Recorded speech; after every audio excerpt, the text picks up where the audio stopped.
Bismillahirrahmanirrahim. Students, today we will learn about representation of vectors. As in the last topic, we have studied about scalar physical quantities and vector physical quantities. Scalar को तो आप पहले से पढ़ते आए हैं, जो कि नॉर्मल मैथमेटिकल ऑपरेशंस के साथ आप जिन चीज़ों को ऐड सब्ट्रैक्ट करते हैं आज तक, वो सब स्केलर्स ही थी. फिर उसके बाद हमने वेक्टर फिजिकल क्वांटिटीज को पढ़ा एंड देन हमने ये देखा था कि vector physical quantities are totally different then the scalar physical quantities and these quantities, that is vector quantities, need special rules to add subtract और multiply them. They cannot be divided. We cannot divide a quantity by the vector quantity. So today we will study that how can we represent the vector physical quantity. What are different methods to represent the vector physical quantity?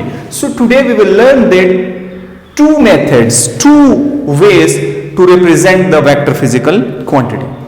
One is symbolical representation, symbolic representation, and second one is graphical representation. Symbolic means symbol की form में, इलामत क्या होगी, लिखेंगे कैसे उसको, and graphically means graph paper पे कैसे हम वेक्टर को रिप्रेजेंट करेंगे. ठीक है. सो पहले देखते हैं कि what is meant by symbolic representation. What is meant by symbolic representation of vector physical quantities. Symbolically vector is represented by a letter. Simply letter होते हैं ना, इंग्लिश अल्फाबेट्स हैं, कोई भी ग्रीक भी यूज कर सकते हैं, तो A B C D alpha beta gamma जो ग्रीक्स हैं वो भी यूज कर सकते हैं. Symbolically vector is represented by a letter. अब वो जो लेटर होगा स्मॉल भी हो सकता है, कैपिटल भी हो सकता है, और फिर क्या करना है, उस लेटर के ऊपर एरो डाल देना है. Arrow above the letter, or arrow below the letter. ठीक है. तीसरी बात, अगर एरो नहीं डाल रहे then we have to use bold face letter. Means वो लेटर जो है उसको थोड़ा सा शोक करके हम बना देंगे. यहां पे देखें, symbolically vector is represented by letter. It may be capital, it may be small. अब जिसके लिए जो स्पेसिफाई हो चुका होगा आपने फिर वो यूज करना है. वहां पे हम साथ साथ क्वांटिटीज के डिस्कस करेंगे. This is the letter of English alphabet. किसी भी लैंग्वेज का हो सकता है. ठीक है. ग्रीक का भी यूज किया हो सकता है, वो अब साइंटिस्ट यूज करते हैं, हम अपने से खुद से असाइन नहीं करते हैं. बट यहां पे देखें, this is the vector, letter having capital letter having arrow above it, may be small letter हो एरो अबव हो, या कैपिटल स्मॉल कुछ भी हो एरो बिलो हो, या कोई भी हो बट एरो नहीं लगाया तो आप उसको बोल्ड फेस करके बना दें, ऐसा भी हो सकता है. ठीक है. सो ये क्या है, representation of the vector physical quantity है. अब ये जो वेक्टर क्वांटिटी हमने लिखे इनमें से कोई एक लिख लेते हैं. अब आपकी बुक में जो फॉलो किया हुआ है दिस मेथड, ये जो है means by a letter having arrow above the letter, letter से रिप्रेजेंट किया जाएगा और एरो लेटर के ऊपर जो है वो लगाया जाएगा. क्लियर. ये जो वेक्टर होगा, as we know that vector has two things. कौन कौन सी. Number one, magnitude. मैग्नीट्यूड के अंदर फिर दो चीजें आपको पता है, numerical value and proper unit. Vector has two things. Number one magnitude, number two proper direction. मैं इसको ऐसे लिख देता हूं,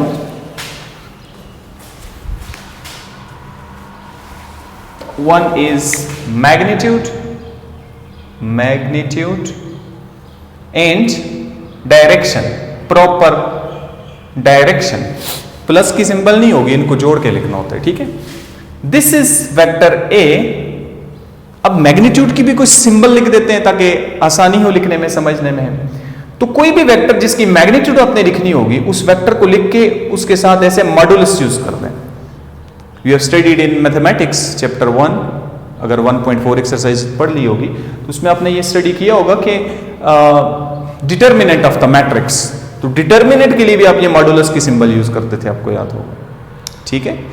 सो यहां पे ये जो मॉडुलस की सिंबल है ये उसी तरह की सिंबल है, लाइंस लगा देंगे इस सिंबल के. So this is symbol for the magnitude of the vector quantity. साथ में डायरेक्शन के लिए उसी वेक्टर के ऊपर केप लगा देंगे आप. ऐसे मॉडुलस नहीं यूज करेंगे, उसी वेक्टर को लिख के ऊपर केप लगा देंगे ऐसे. ये केप है. तो this is magnitude and this is direction.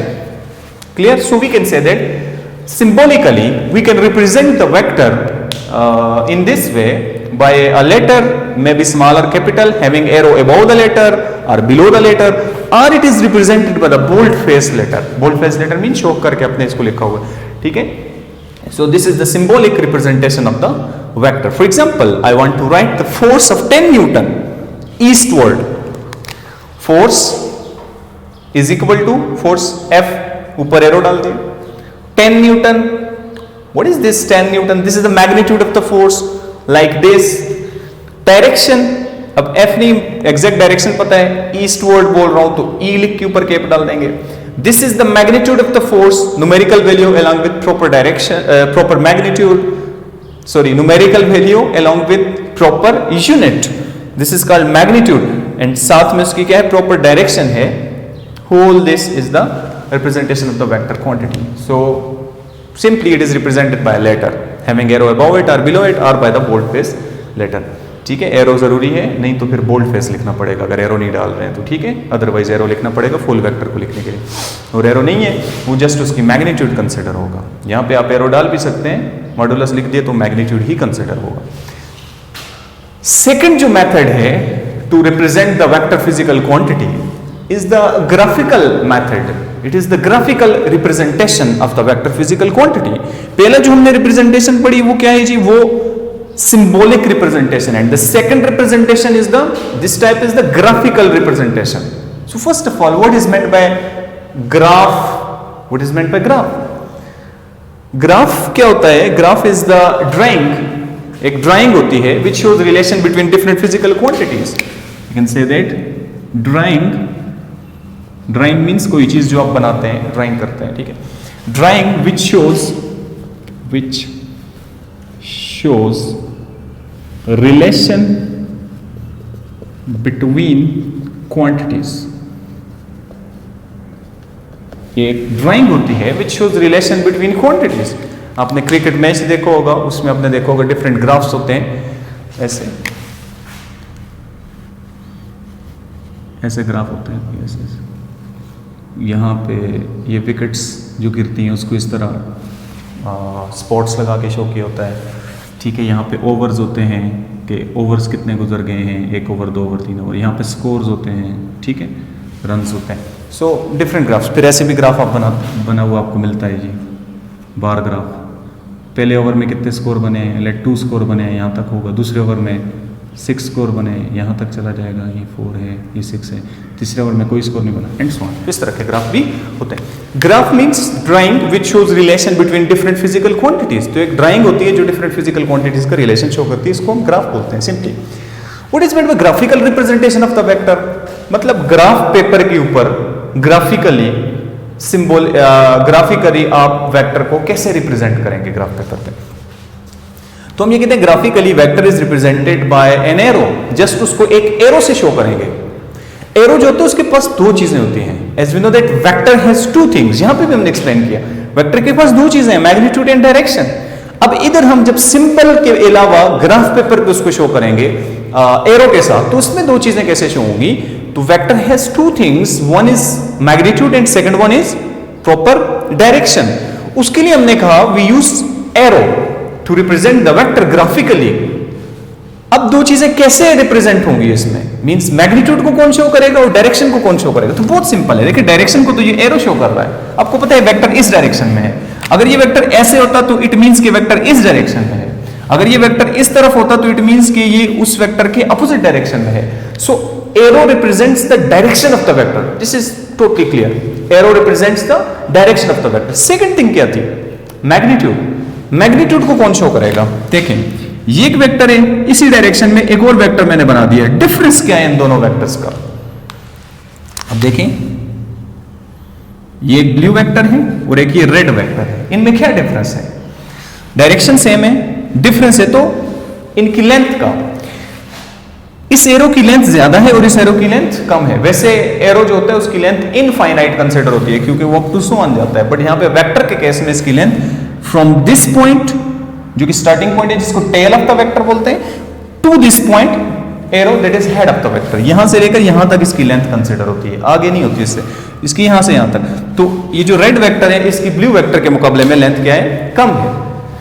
Length of the arrow according to selected scale, length of the arrow according to selected scale, क्योंकि हम स्केल सेलेक्ट करते हैं पहले कि इतनी लेंथ कितनी मैग्नीट्यूड को शो करेगी, ठीक है, कि वेक्टर जस्ट लेंथ ही तो नहीं हो सकती, और भी चीजें हो सकती हैं। इसको मैं एक्सप्लेन करता हूं जरा। Length of the arrow according to selected scale जो है, it represents the magnitude of the vector. इस वेक्टर की मैग्नीट्यूड, अगर दोनों का स्केल सेम है, इस वेक्टर की मैग्नीट्यूड रेड की कम है और ब्लू वेक्टर की मैग्नीट्यूड क्या है, ज्यादा है। So we can say that graphically vector is represented by an arrow. The length of arrow according to the selected scale represents the magnitude of the vector, while head of the arrow represents the direction of the vector. Clear? So what is meant by the selected scale? For example, if we have to draw 10 Newton force westward, ठीक है, F is equal to 10 Newton and it is in the direction of west, 10 Newton double जो। तो पहली बात, हम जो scale से line लगाते हैं उसके ऊपर न्यूटन तो नहीं होगा, उस स्केल पे क्या होगा, सेंटीमीटर्स होंगे, सेंटीमीटर्स के साथ लाइंस लगाएंगे हम यहाँ। सो न्यूटन हम नहीं बना सकते, मीन्स स्केल के साथ जो लाइनें हम लगाएंगे, जो एरो बनाएंगे, ये तो जस्ट सेंटीमीटर्स में रिप्रेजेंट होगा, न्यूटन में तो रिप्रेजेंट नहीं होगा। How can we represent this length in newton? उसके लिए we have to select the proper scale. हमें एक स्केल खुद से बनाना पड़ता है, सिंपल, ऐसा नहीं है आप सोचें कोई बहुत बड़ा स्केल बनाना पड़ रहा है, ऐसी बात नहीं है। सिंपली हम क्या करेंगे, 10 न्यूटन फोर्स ड्रा करनी है, सो हम ये स्केल सेलेक्ट करते हैं, selecting the scale, proper scale, appropriate scale. तो देखें 10 न्यूटन फोर्स बनानी है, हम ये कहते हैं let 2 centimeter on this board और ऑन योर नोटबुक, जो भी आप कहेंगे, 2 centimeter on your notebook represents 1 newton force, और 1 सेंटीमीटर थोड़ा इजी हो जाएगा, 1 centimeter on your notebook represents 2 newton force. ठीक है, इसका मतलब ये कि अब अगर आप 1 सेंटीमीटर की लाइन लगाते हैं तो वो 1 सेंटीमीटर लेंथ जरूर है, लेकिन आप अगर सिलेक्टेड स्केल को देखें उसके मुताबिक वो क्या है, वो 2 न्यूटन फोर्स होगी। क्लियर है बात? इसी तरह से 2 सेंटीमीटर होगा तो 4 न्यूटन, 2 से मल्टीप्लाई हो रहा है, 2 इसका फैक्टर है मल्टीप्लीकेशन, तो कितना न्यूटन बनाना है, 10 न्यूटन तो 5 सेंटीमीटर लेंथ जो है it will represent 10 Newton force. It means कि अगर आपको 10 न्यूटन फोर्स बनानी है, ड्रा करनी है, और यहां पे आपने ये स्केल सेलेक्ट किया है कि 2 newton force is represented bye 1 centimetre line segment. जैसे पूरा घर का जो मैप बना होता है, उस मैप में देखिए मैप का पेपर जो है, कागज जो है, वो घर की टोटल एरिया जितना नहीं होता है। आप ये नहीं कह सकते कि घर इतना बड़ा है तो इतना बड़ा कागज लेके उसके ऊपर नक्शा बनाएंगे, फिर तो फायदा ही कोई नहीं वो नक्शा बनाने का। आपने उसका स्केल सेलेक्ट किया होता है कि यहाँ पे जो इतनी छोटी सी लेंथ है वो असल में बड़ी लेंथ को शो करती है। ठीक है, तो इधर भी हमने ऐसे ही किया, हमने कहा 2 न्यूटन जो है वो 1 सेंटीमीटर को शो करता है। यहाँ पे हमने क्वांटिटी को भी जरा चेंज करना होता है, क्या पता लेंथ नहीं है यहाँ पे फोर्स की, उसको भी हमने लेंथ की फॉर्म में कन्वर्ट करके स्केल के मुताबिक लिख दिया। So length of the arrow according to the selected scale represents the magnitude of the vector, while arrow head gives its direction, arrow head उसकी डायरेक्शन बताएगा और लेंथ जो है वो मैग्नीट्यूड बताएगा। यहां तक क्लियर है बात? So graphically vector is represented by an arrow, the length of arrow according to selected scale gives the magnitude of vector and its arrow head gives the direction of the vector. ठीक है,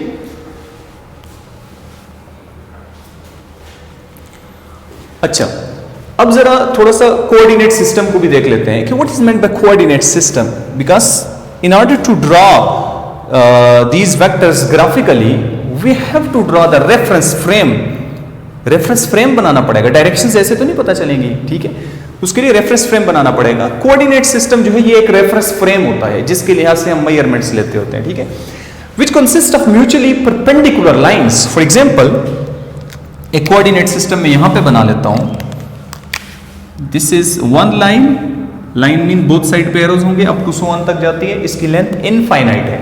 ऐसा नहीं है कि ये छोटी line है और ये बड़ी लाइन है, ऐसा नहीं होता। ठीक है, both has same length, that is infinite length, दोनों की इनफाइनाइट लेंथ है क्योंकि दोनों साइड्स पे एरोज हैं। This is one line and this line is parallel to the ground. The line which is parallel to ground is called x axis. line को axis भी बोलते हैं. और which is perpendicular to ground is called y axis. दोनों के दरमियान angle कितना है? both are perpendicular to each other, means both forms angle of 90 degree with each other. This line makes angle of 90 degree with this and this makes 90 degree with x axis. ठीक है. The line which is parallel to the ground is called x axis. AXIS, axis means line. ठीक है. इसका plural AXEX axis होता है. यहां पे y axis, this is the line which is perpendicular to the ground.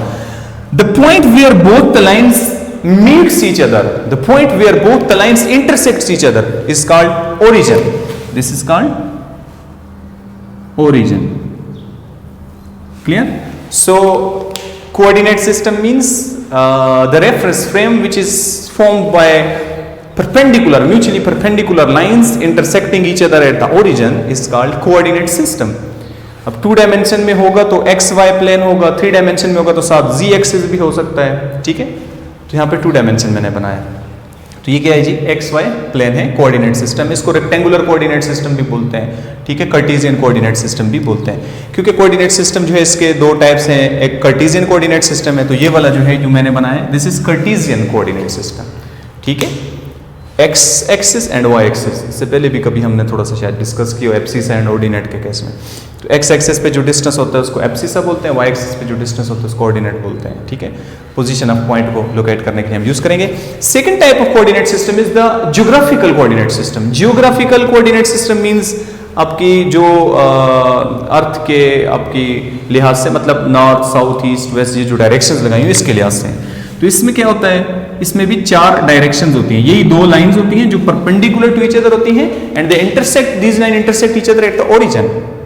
Direction कौन सी होंगी? तो उसके लिए आप एक सिंपल रूल याद रखो कि आप जिस तरफ भी खड़े हो, आप जारी बात है ऐसे मुड़ के लिखेंगे बोर्ड पे ना, आप जिस तरफ भी खड़े हैं अपनी फ्रंट साइड को, यहाँ पे आप ये समझेंगे कि आप ओरिजिन पे खड़े हैं. ठीक है. आप अपनी फ्रंट साइड को क्या बोलेंगे? और फ्रंट इसलिए बोल रहा हूँ कि आप नोटबुक पे लिख रहे होंगे. बोर्ड पे लिखते हैं तो ये अप बन जाती है, तो बोर्ड वाले कोई भी कैसा आप नहीं बताते. आपसे क्वेश्चन भी जब पूछा जाएगा तो वो अपने नोटबुक पे सॉल्व करते हैं, उसके हिसाब से आंसर देंगे. ठीक है. तो ये अप नहीं होगा, ये ध्यान में रखना, ये कन्फ्यूजन हो जाती है आपको. अब मेरे लिहाज से अप ये है, ये क्या है? ये फॉरवर्ड है, ये बैकवर्ड है, ये राइट है, ये लेफ्ट है. इस तरह आपकी नोटबुक पे फ्रंट साइड आपकी जो होगी ये होगी, बैक साइड ये होगी, राइट एंड लेफ्ट. तो आप अपनी फ्रंट साइड को हमेशा क्या बोलेंगे? नॉर्थ बोलेंगे. क्या बोलेंगे? नॉर्थ. ये कोई भी न्यूमेरिकल सॉल्व करने के लिए आपने याद रखना है, ऐसे होगा डायरेक्शन वाला. फ्रंट साइड नॉर्थ होगी तो बैक साइड क्या हो जाएगी? नॉर्थ का अपोजिट होता है साउथ. राइट साइड को क्या बोलेंगे? दाएं हाथ को, राइट साइड को बोलेंगे ईस्ट. तो अगर राइट ईस्ट होगी तो लेफ्ट क्या होगी? वेस्ट. न्यूज के हिसाब से भी याद रखते हैं, लेकिन ये बहुत आसान है जो मैंने आपको बताया, इसमें कंफ्यूज नहीं होंगे. फ्रंट साइड को क्या बोलना है? नॉर्थ. तो बैक साइड क्या हो जाएगी? South. Right east left west. अगर मैं कॉपी को ऐसे रखूंगा, ये नॉर्थ, ये वाली साउथ, ईस्ट वेस्ट. क्लियर है? इस तरह आपकी तरफ से रखेंगे तो जैसे मैंने यहां पे लिख दिया. ठीक है. Front side north, back side south, right east left west. ये क्या है? ज्योग्राफिकल कोऑर्डिनेट सिस्टम है, जिसमें ज्योग्राफिकली आपने नॉर्थ साउथ ईस्ट वेस्ट ये बताया. और इसके लिहाज से अप इधर आ जाएगा, अप, और down into the board, into the page of your notebook, ये चला जाएगा. ठीक है. तो ये क्या है? ज्योग्राफिकल कोऑर्डिनेट सिस्टम है. तो ये कुछ कोऑर्डिनेट सिस्टम जो है ये हमने देखे, एक कार्टेशियन कोऑर्डिनेट सिस्टम, एक ज्योग्राफिकल कोऑर्डिनेट सिस्टम. ठीक है. इसके साथ कुछ पॉइंट्स भी हैं जो कि हम वेक्टर को बनाने के लिए उनको हम यूज करते हैं. टाइम चेक कर लेते हैं, अगर ज्यादा ना हो तो उनको भी डिस्कस कर लेंगे, अगर टाइम ज्यादा हो गया तो उनको नेक्स्ट वीडियो में ऐड कर लेंगे. ठीक है. तो पॉइंट्स, स्टेप्स जो हैं,